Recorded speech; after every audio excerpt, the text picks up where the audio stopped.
unang-una, saan po namin makikita ang Manila Venetian Hotel? Yes.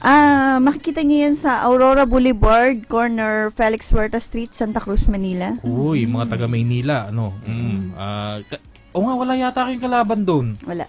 Kayo lang ang nandoon, ano? Naman. Kasi ang usually manandoon sa may bandang Bawas na, Malate, di ba?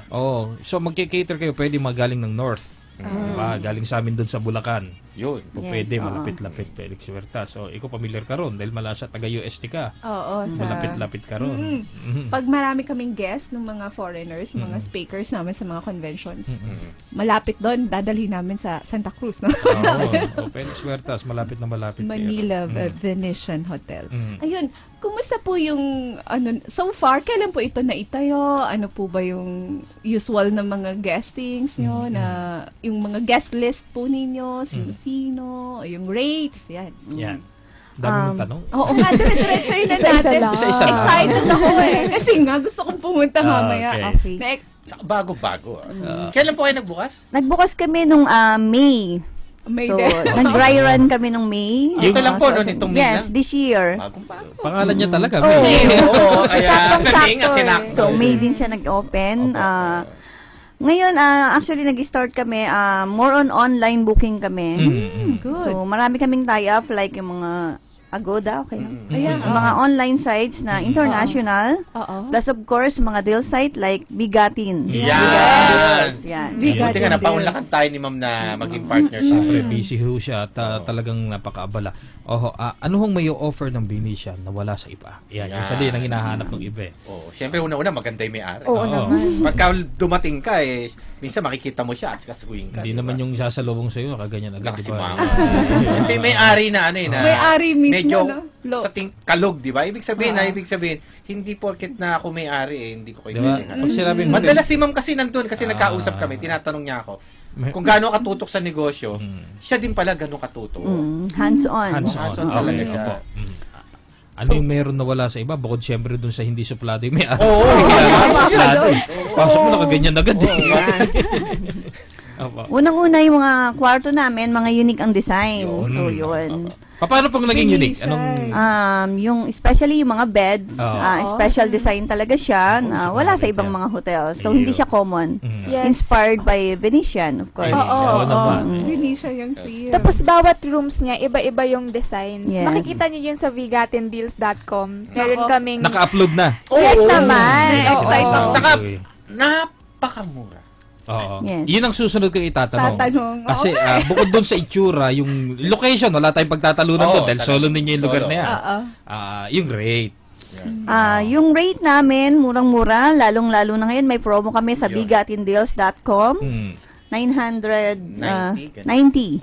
Tingnan nyo. Namin. Frequency namin. Frequency, Since nakikinig kayo sa Radyo Inquirer, yun ang rate ninyo. Basta sabihin nyo, napakinggan nyo dito po sa Radyo Inquirer sa Bigatin. 990. Pero magkano po yung regular rate natin? Yung regular rate nun is 3,776. Uy, ano laki ng discount? Diba? Dahil kay Bigatin, bigay. 990. Inclusive of breakfast na yon, good for 2 person. May breakfast ka na. Frequency natin. Mamaya, nandun na ako Saan kayo nakakita ng 990 ngayon? Tapos 3,000 plus Magkano sine ngayon? Sin? Tagal ko na kasi. 150? 200? 200, di ba? Alos dikit ito, na may breakfast ka pa, di ba? Doon na tayo mag-planning, Sir Eli. Bago yung lugar. Bago. Maayos yung facilities dahil bago mabait yung may-ari. Yung may-aring sasalubong sa inyo, siya mismo mag-aasikaso sa inyo. Diba? At talagang hindi kayo kilala ko ganun eh. Di ba? Tapos yun nga ho, 990. 990 yung rate nila ngayon. Pero yung regular rate nga nila, 3,376. For all the rooms po ito. Pare-pareho po ng rates. Meron po ba tayo ibang rates na na kwarto? Meron din kaming family room, yung 5,776. Parang sweet na ho ito. Ngayon, ang promo namin is 2,300. Malaki pa rin ang diskwento. Malaki pa rin ho yung diskwento. Kumpara naman dun sa iba, di ba?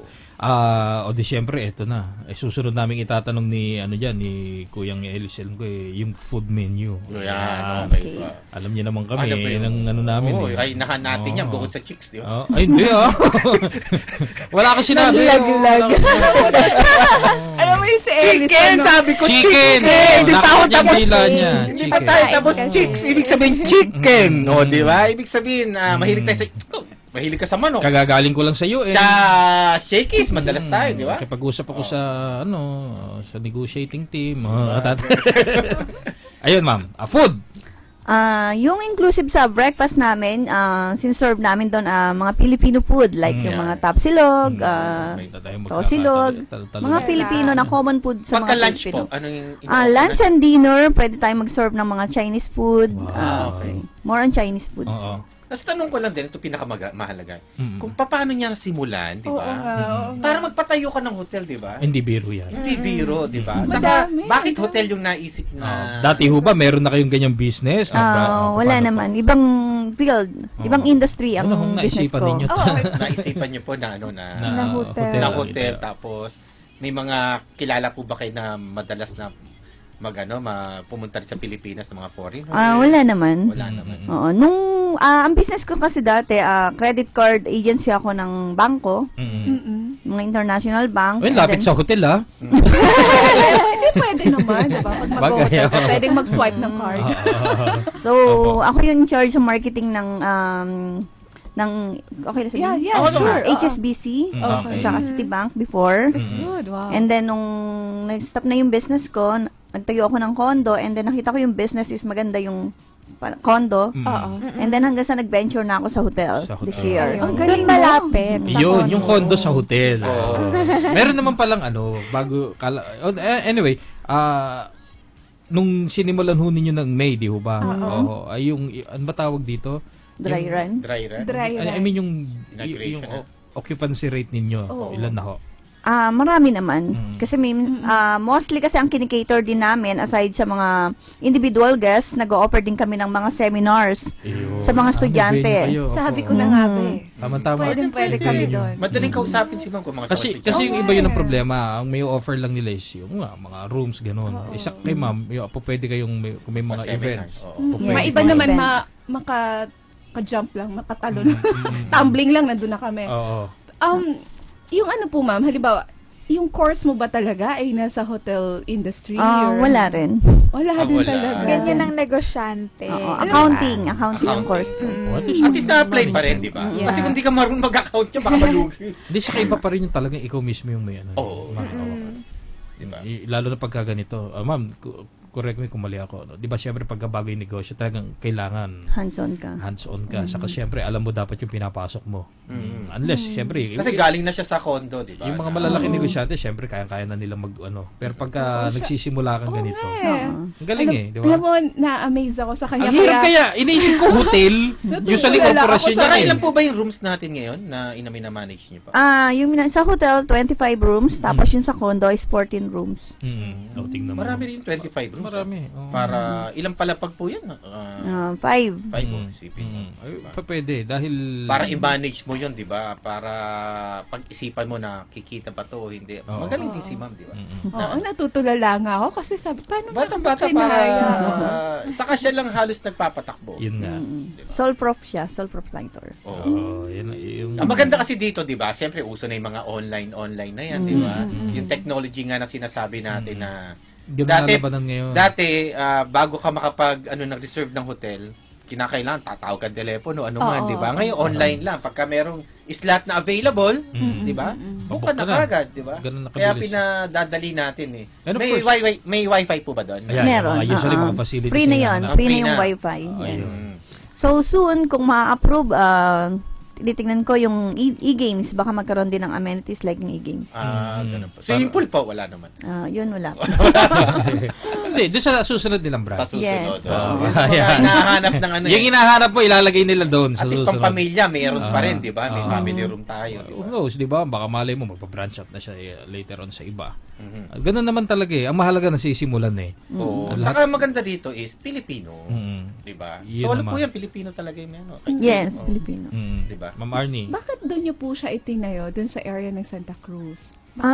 Kasi taga roon ako, so siguro Familiar na ako sa lugar, sa location. Usually kasi 'di ba bago ka magtayo ng negosyo, tinitingnan mo yung buying power ng mga nakatira doon. Okay naman po ba? So okay naman siya kasi malapit siya sa Tutuban. Oo. So normally maraming mga taga North na nag-stay doon. Kasi nga nagsi-shopping. Opo.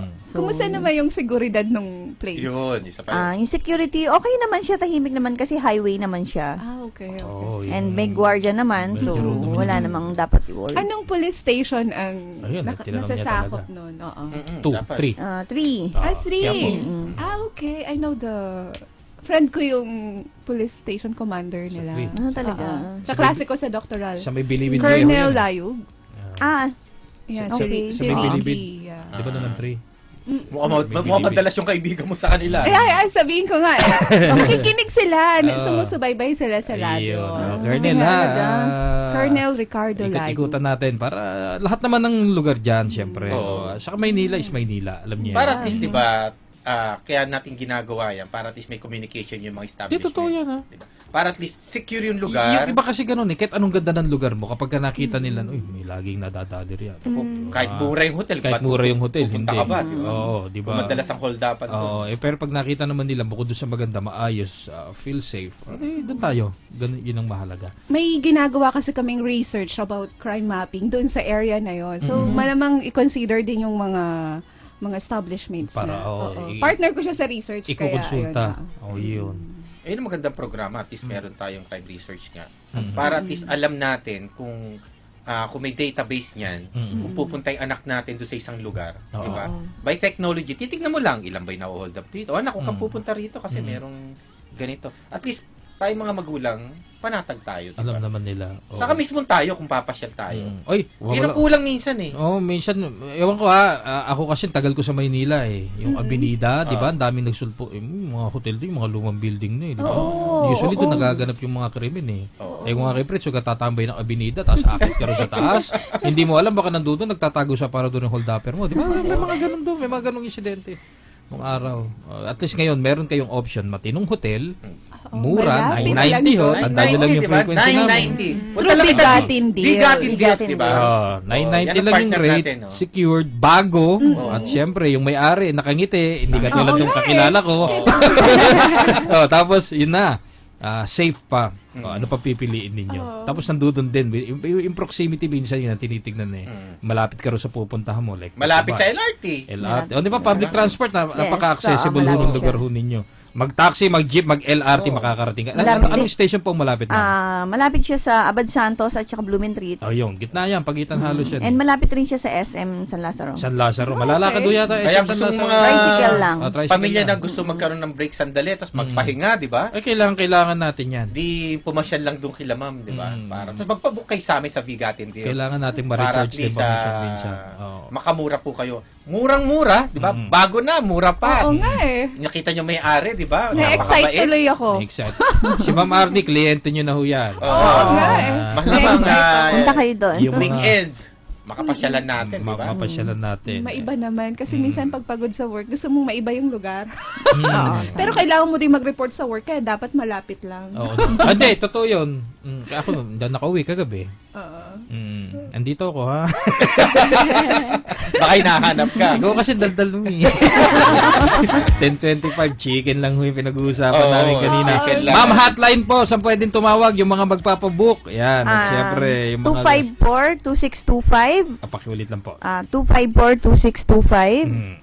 At saka makikita rin nila yung hotel sa www.manilavenetianhotel.com. Yun. Siyempre, naka-picture na lahat yung mga amenities. Yes, lahat na makikita na nila dun. At pinakamalapit na station, kung mag-trend daw kayo, is Abad Santos and Blumentritt. Tapos, para hindi kayo maligo, kung malapit kayo sa SM San Lazaro, banggitin nyo lang, doon sa pinakabagong hotel, idatin nyo kami. Dadalhin nyo kayo dyan sa Venetian Hotel. Along Huertas po ito? Along Aurora Boulevard. Aurora Boulevard, okay.